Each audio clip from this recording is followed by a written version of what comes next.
Shalom, Bapak Ibu Saudara, jemaat yang dikasihi Tuhan. Kita jumpa lagi dengan siraman rohani pada siang hari ini. Tetap semangat, amin. Mari kita akan berdoa terlebih dahulu sebelum kita bersama-sama merenungkan firman Tuhan pada siang hari ini. Bapa Surgawi, kami datang kepadamu pada siang hari ini bersama-sama Tuhan dengan jemaat Tuhan yang mendengarkan siraman rohani pada siang hari ini. Mungkin jemaat Tuhan mendengarkan pada malam hari, pada sore hari, atau baru pada besok harinya. Kami pun percaya bahwa berkat-Mu tetap ya Tuhan, dan sama saat kami mendengarkan firman-Mu, kami percaya Tuhan bekerja di dalamnya, mengerjakan hati kami ya Tuhan, sehingga kami dapat mengerti firman-Mu dan terlebih utama melakukannya dalam kehidupan kami. Kami mengucap syukur dan menyambut berkat firman-Mu di dalam nama Tuhan kami, Yesus Kristus. Haleluya, amin. Baik, Bapak Ibu Saudara, hari ini kita akan merenungkan satu ayat, tetapi ayat ini ada di dalam bagian atau dalam perikop di Tesalonika. 1 Tesalonika pasal 5. 1 Tesalonika pasal 5, Bapak Ibu Saudara yang mungkin sedang ada di jalan, ya, mendengarkan saja, nanti saya yang akan membacakannya. Yang ada di rumah dan bisa membuka Alkitabnya, boleh dibuka. Kalau kita membuka Alkitab kita di dalam 1 Tesalonika pasal 5, kita akan menjumpai di situ ada 3 perikop. Perikop yang pertama ayat 1 sampai dengan yang ke-11 itu perihal berjaga-jaga. Perikop yang kedua adalah nasihat-nasihat. Itu ada di ayat 12 sampai ayat 22, ada 11 ayat. Dan perikop yang ketiga adalah perihal salam. Itu ada di ayat 23 sampai 28. Jemaat, ya, bagian yang akan kita renungkan pada saat ini adalah dari perikop yang kedua tentang nasihat-nasihat. Itu luar biasa sekali. Dan ayat nats kita adalah ayat 17, tetaplah berdoa. Jadi di situ di bagian itu Tesalonika, di 1 Tesalonika itu ada nasihat-nasihat, ya, supaya menghormati mereka yang bekerja keras, yang memimpin kamu di dalam Tuhan dan yang menegur kamu, supaya kamu bersungguh-sungguh, ini kepada jemaat Tesalonika, ya, menjunjung mereka dalam kasih karena pekerjaan mereka. Hiduplah selalu dalam damai seorang dengan yang lain. Kami, ada kata kami, kalau menyimak, ya, kita mundur di pasal 1, di situ dijelaskan dari Rasul Paulus, Silvanus dan Timotius, ya, kepada jemaat yang ada di Tesalonika. Surat Tesalonika baik 1 dan 2 ditujukan kepada jemaat di Tesalonika, dan itu ditulis oleh Rasul Paulus, Silvanus dan Timotius.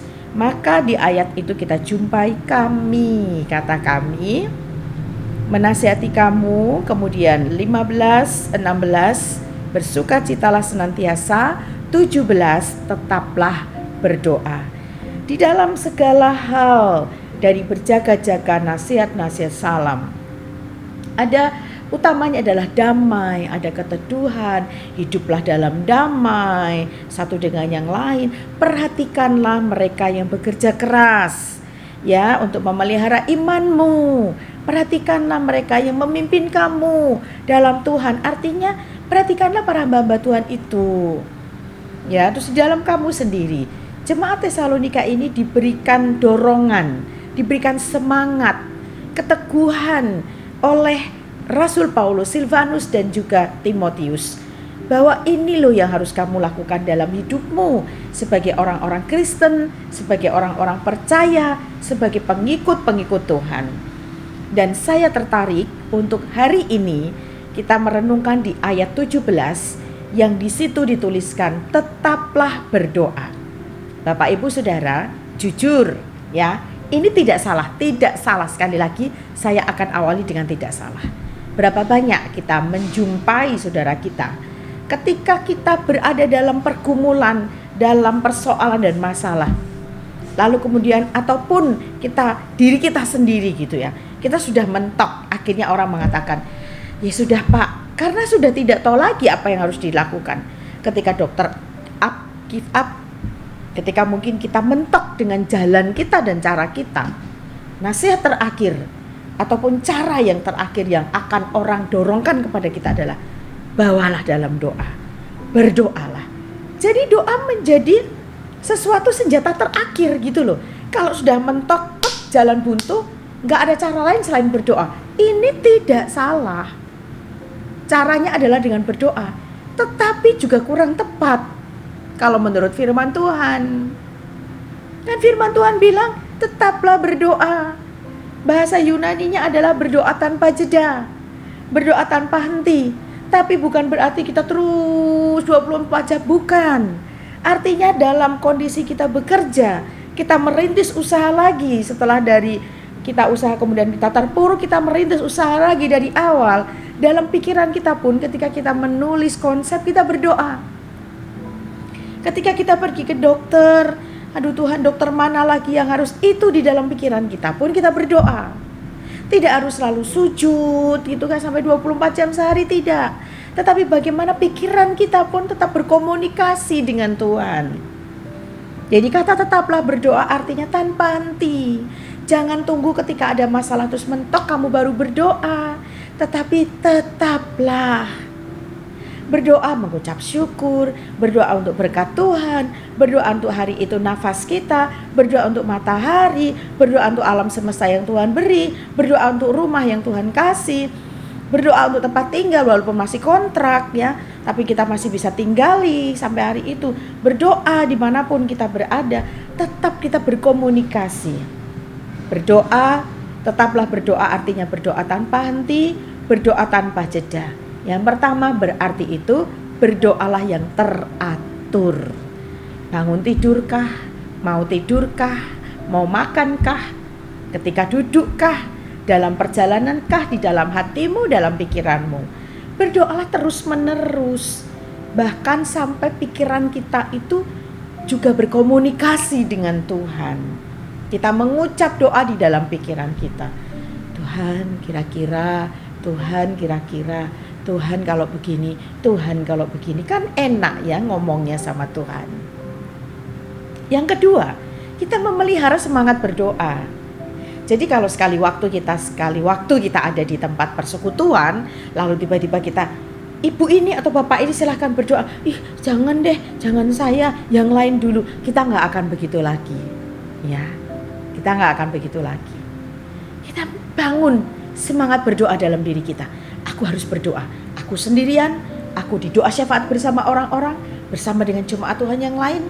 Ketika pemimpin doa mengatakan mari kita bersuara bersama-sama, mari kita mengucapkan doa untuk pokok doa ini, kita bisa berdoa di situ. Ya, yang berikutnya adalah mengenai jawaban doa. Firman Tuhan hanya katakan tetaplah berdoa. Dijawabkah hari itu? Ditundakah jawabannya? Tidak dijawab hari itu, kita nggak tahu. Jawaban doa adalah ada dalam kedaulatan Tuhan.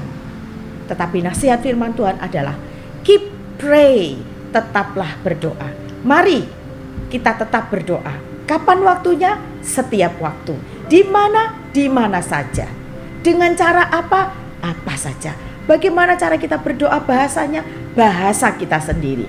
Bahasa kita dengan Tuhan. Karena Tuhan Maha mendengar, Maha hadir, Maha tahu, Maha segalanya. Maka mari kita berdoa teratur, terus menerus tanpa jeda. Peliharalah semangat doa, sendiriankah, bersama-sama dengan jemaat Tuhankah, dan perihal jawaban doa. Itu ada dalam kedaulatan Tuhan. Tuhan Yesus memberkati. Mari kita berdoa. Bapa, kami datang kembali kepadamu mengucap syukur. Jika firman-Mu berhenti disampaikan, namun kami percaya itu tetap tinggal di dalam hati dan pikiran kami, dan Roh Kudus akan memampukan kami untuk kami dapat mengerjakannya dalam kehidupan kami. Tuntun kami ya Tuhan, untuk kami tetap berdoa, memelihara semangat doa, hidup dalam doa, berkomunikasi dengan Tuhan dalam segala hal, segala situasi, setiap waktu, setiap saat, dimanapun kami berada. Kami tidak kehilangan komunikasi dengan Tuhan. Terima kasih untuk firman-Mu yang adalah ya dan amin. Dan kami percaya Tuhan, Engkau yang menuntun kami, Engkau senantiasa ada bersama dengan kami.